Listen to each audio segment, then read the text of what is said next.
नमस्कार दोस्तों, advance nursing classes में आप सबका स्वागत है। दोस्तों, इस वीडियो में हम लोग डिस्कशन करेंगे about the pharmacological management of hypertension.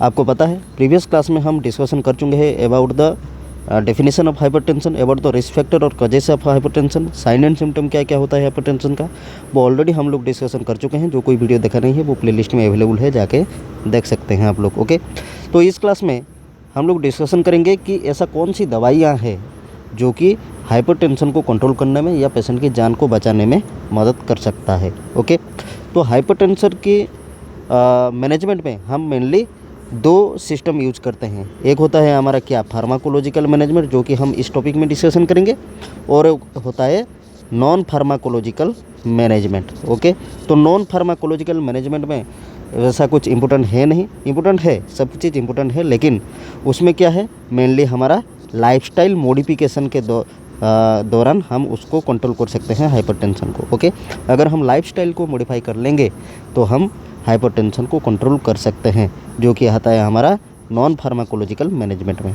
तो फार्माकोलॉजिकल मैनेजमेंट क्या है, हम मेनली दवाई के बारे में डिस्कशन करेंगे कि ऐसा कौन सी दवाई है जिसको यूज करके हम पेशेंट की जान बचा सकते हैं या बीपी को कम कर सकते हैं। ओके, एकदम सिंपल लैंग्वेज में हम लोग बात करेंगे और क्लास को एकदम थोड़ा डिटेल में समझेंगे, तो स्किप मत कीजिएगा, एंड तक जरूर देखना। तो दोस्तों, ये जो एंटी हाइपरटेंसिव ड्रग्स है जो कि हम बीपी को कंट्रोल करने में यूज करते हैं, वो मेनली 5 टाइप्स में या 5 कैटेगरी में डिवाइडेड है।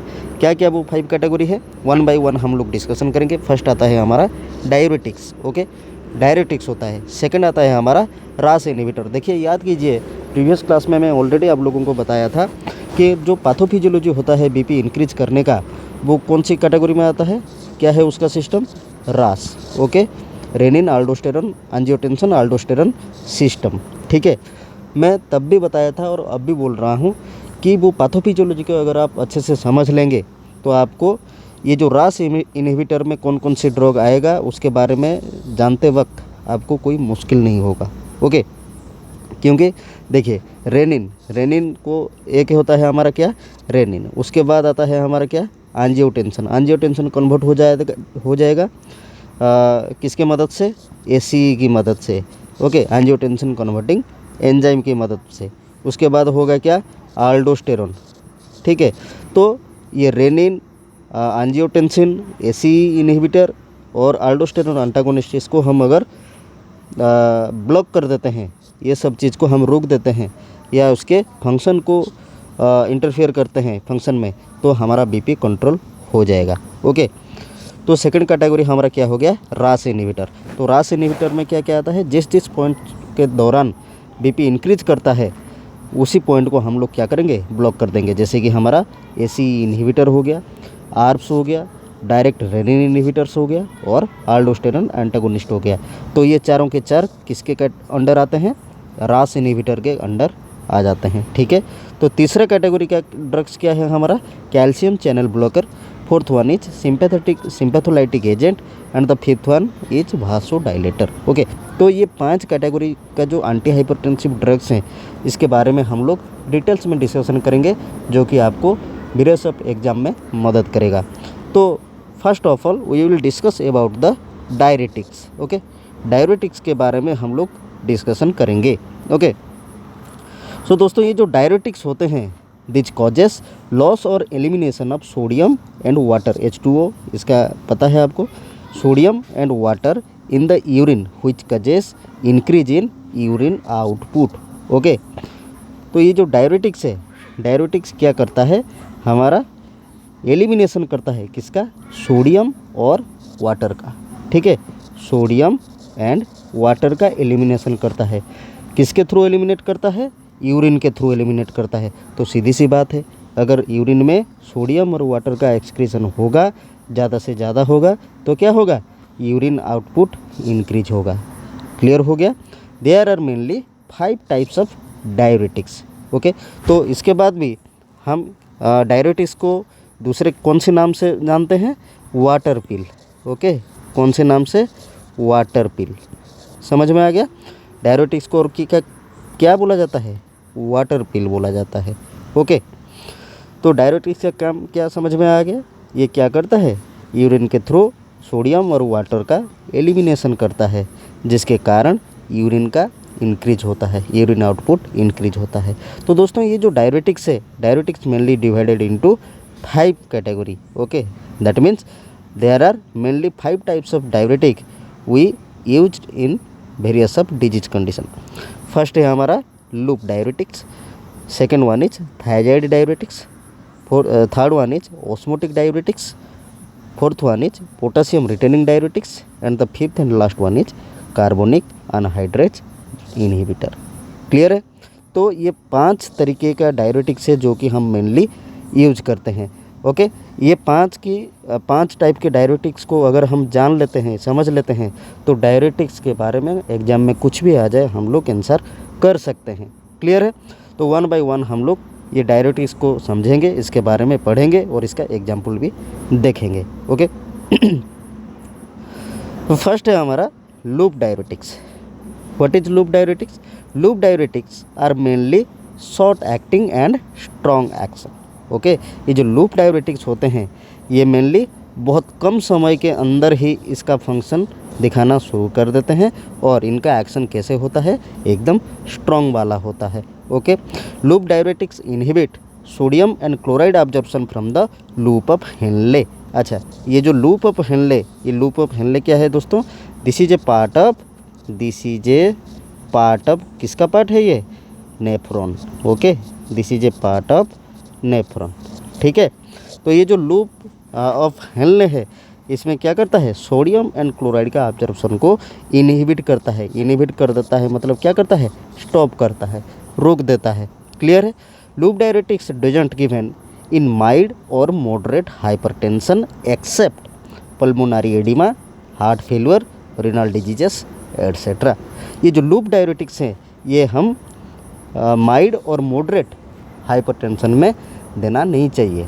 ठीक है, लेकिन अगर माइल्ड और मॉडरेट हाइपरटेंशन है और उसके साथ पल्मोनरी एडिमा का कंडीशन है या हार्ट फेलियर का कंडीशन है या रीनल डिजीजेस है, तो माइल्ड और मॉडरेट हाइपरटेंशन में भी हम इसको एडमिनिस्टर कर सकते हैं या दे सकते हैं पेशेंट को। ओके, अगर पल्मोनरी एडिमा नहीं है, हार्ट फेलियर नहीं है या रीनल डिजीज टाइप का कंडीशन नहीं है और पेशेंट में कैसा है? माइल्ड और मॉडरेट हाइपरटेंशन है, तो हम लोगों को लूप डायरेटिक्स नहीं देना चाहिए।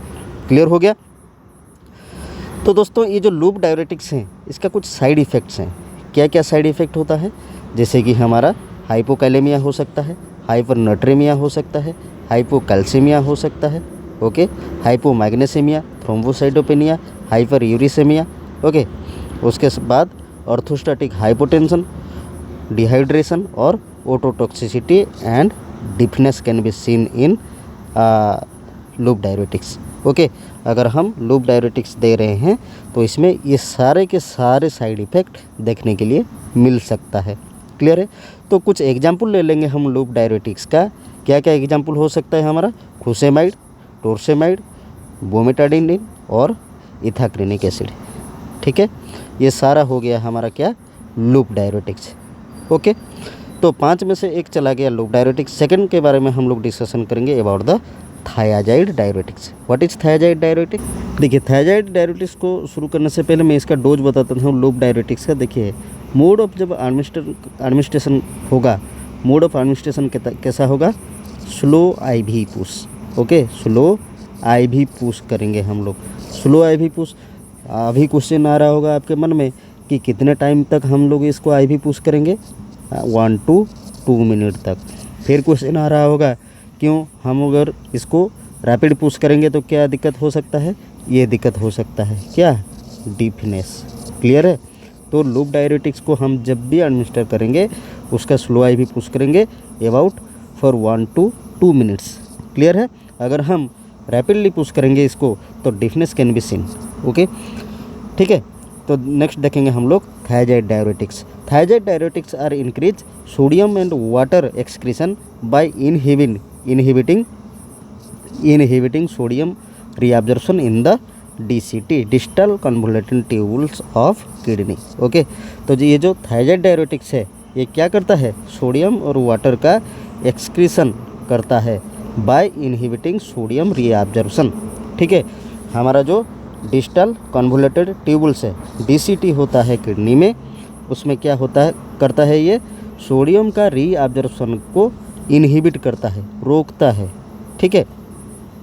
सो it can be use in mild to moderate hypertension. जैसे कि लूप डायरेटिक्स में हम लोग डिस्कशन किए कि लूप डायरेटिक्स को हम लोग माइल्ड और मॉडरेट हाइपरटेंशन में नहीं दे सकते, लेकिन थायराइड डायरेटिक्स को हम लोग माइल्ड टू मॉडरेट हाइपरटेंशन में दे सकते हैं, as well as we can administer it in peripheral oedema. अगर किसी पेशेंट में पेरिफेरल एडिमा जैसा कंडीशन देखने के लिए मिल सकता है, उसके साथ साथ अगर माइल्ड टू मॉडरेट हाइपरटेंशन भी है तो उसमें हम लोग थायराइड डायरेटिक्स को दे सकते हैं, ओके। लेकिन जिस बंदे में रिनल फेल्योर टाइप का कंडीशन होगा उसमें ये क्या हो सकता है, कॉन्ट्रा इंडिकेटेड हो सकता है। कौन सा? Thyroid diuretics, okay. तो दोस्तों ये जो थायराइड डायरेटिक्स है it should be used with caution in the client taking lithium, ठीक है। जो क्लाइंट लिथियम ले रहा है उसमें ये थायराइड डायरेटिक्स को सोच समझ कर देना चाहिए, आज पर द एडवाइस ऑफ फिजिशियन। क्यों? क्योंकि लिथियम टॉक्सिसिटी कैन बी ओकर, ठीक है। जो लोग लिथियम ले रहे होंगे, लिथियम ट्रीटमेंट ले रहे होंगे, उसमें थायराइड डायरेटिक्स को फिजिशियन के एडवाइस के साथ ही एडमिनिस्टर करना चाहिए, क्योंकि लिथियम टॉक्सिसिटी देखा जा सकता है। तो ये जो थायराइड डायरेटिक्स है इसका एक्शन बहुत लंबे समय तक होता है, लेकिन बहुत वीक होता है, ओके। जैसे कि लूप डायरेटिक्स का एक्शन कैसा था? Strong action, okay. Loop diuretics का एक्शन कैसा था? Strong action, okay. लेकिन थायराइड डायरेटिक्स का एक्शन स्ट्रॉन्ग नहीं है, इसका एक्शन कैसा है? Weak action. लेकिन ठीक लूप डायरेटिक्स का ओपोजिट है, उसका कैसा था? Short action. आप लोगों को बैकग्राउंड में कुछ साउंड आ रहा होगा, क्योंकि घर में इतना ऐसा कुछ पीसफुल जगह है नहीं एक्चुअली, ठीक है। तो बाहर बैठ के क्लास कर रहा हूँ। तो इसका एक्शन कैसा होता है? Long acting but weak action, ठीक है। तो लूप डायरेटिक्स की तरह इसका भी कुछ साइड इफ़ेक्ट हैं। क्या क्या हो सकते हैं? हाइपरकैलेमिया, हाइपरग्लाइसेमिया, हाइपर यूरिसेमिया, हाइपरकैलेमिया, ठीक है, हाइपोकैलेमिया, ठीक है, और हाइपोनोट्रेमिया, हाइपोवोलेमिया, उसके बाद हाइपोटेंशन, डिहाइड्रेशन और फोटोसेंसिटिविटी, ठीक है। इस तरीके का साइड इफ़ेक्ट थायराइड डायरेटिक्स में देखने के लिए मिल सकते हैं, ठीक है। तो अगर हम थायराइड डायरेटिक्स का एग्जाम्पल देखते हैं तो कौन कौन सा एग्जाम्पल हो सकता है हमारा? क्लोरोथायराइड, क्लोरोथैलिडोन, ओके, हाइड्रोक्लोरोथायराइड, उसके बाद इंडापामाइड, उसके बाद मेटोजालोन, ओके, ठीक है। कौन कौन सा एग्जाम्पल है? क्लोरोथायराइड, क्लोरोथैलिडोन, हाइड्रोक्लोरोथायराइड, इंडापामाइड और मेटोलाजोन। ये हो गया हमारा थायराइड डायरेटिक्स, ओके। तो it should be administer in slow dose, that is 12.5 mg per day of chlorthalidone और हाइड्रोक्लोरोथायराइड। अगर हम यूज करते हैं तो क्लोरोथैलिडोन और हाइड्रोक्लोरोथायराइड को हम इनिशियल स्टेज में कितना यूज करेंगे? 12.5 mg पर डे। अगर इसके बावजूद भी एंटी हाइपरटेंसिव एक्शन इसका अच्छे तरीके से शो नहीं होता है तो हम उसको इंक्रीज करके इसका डोज को बाद में 25 mg पर डे तक बढ़ा सकते हैं, ओके। समझ में आ गया? कौन सा? क्लोरोथैलिडोन और हाइड्रोक्लोरोथायराइड, ठीक है, समझ में आ गया। इसको हम कितने दे सकते हैं? इनिशियल स्टेज में देंगे 12.5 mg पर डे, और उसके बाद अगर बीपी कम नहीं हो रहा है, इसका कोई एंटी हाइपरटेंसिव एक्शन शो नहीं हो रहा है, तो हम इसका डोज को बढ़ा के 25 mg पर डे तक बढ़ा सकते हैं। क्लियर है? नेक्स्ट आ गया हमारा osmotic diuretics. Osmotic diuretics increases the osmotic pressure of the glomerular filtrate inhibiting reabsorption water and electrolyte. देखिए इसमें क्या कर रहा है ये, इसमें ऑस्मोटिक प्रेशर ग्लोमेरुलर फिल्टर में ऑस्मोटिक प्रेशर को इंक्रीज कर रहा है, उसके साथ साथ और क्या कर रहा है? वाटर एंड इलेक्ट्रोलाइट का रीअब्जॉर्प्शन में इनहिबिट कर रहा है। दैट मीन्स क्या हो सकता है? बाद में हम लोग डिस्कशन करेंगे, इलेक्ट्रोलाइट बैलेंस डिस्टर्बेंस हो सकता है, okay. These are use for oliguria. Oliguria का कंडीशन किसको बोलेंगे हम? जिसमें यूरिन का आउटपुट 400 ml पर डे से कम होगा, ओके। यूरिन आउटपुट अगर 400 ml पर डे से कम होता है तो उस कंडीशन को हम लोग क्या बोलेंगे? ओलिगूरिया बोलेंगे, ठीक है। तो देखिए ये जब रीअब्जॉर्प्शन को इनहिबिट कर रहा है, इसमें जब हम देखें कि osmotic diuretics increases osmotic pressure of the glomerular filtrate as well as inhibiting absorption of water and electrolyte. देखिए वाटर का अगर रीअब्जॉर्प्शन को ये इनहिबिट कर रहा है, दैट मीन्स यूरिन आउटपुट क्या होगा, बढ़ेगा। क्लियर है। तो जिस कंडीशन में अगर किसी बंदे में या बंदी में ओलिगुरिया का कंडीशन हो रहा होगा, दिख रहा होगा, दैट मीन्स उसका urine output 400 ml per day से कम हो रहा होगा, तो हम उस कंडीशन में ऑस्मोटिक डायरेटिक्स को हम दे सकते हैं। ये क्या करेगा, ओलिगुरिया कंडीशन में ये हमारा वाटर और इलेक्ट्रोलाइट्स का रीअब्जॉर्प्शन को इनहिबिट कर देगा, जिसके कारण क्या होगा, यूरिन आउटपुट इंक्रीज होगा। ठीक है। तो ओलिगुरिया का कंडीशन क्लियर हो जाएगा। ठीक है।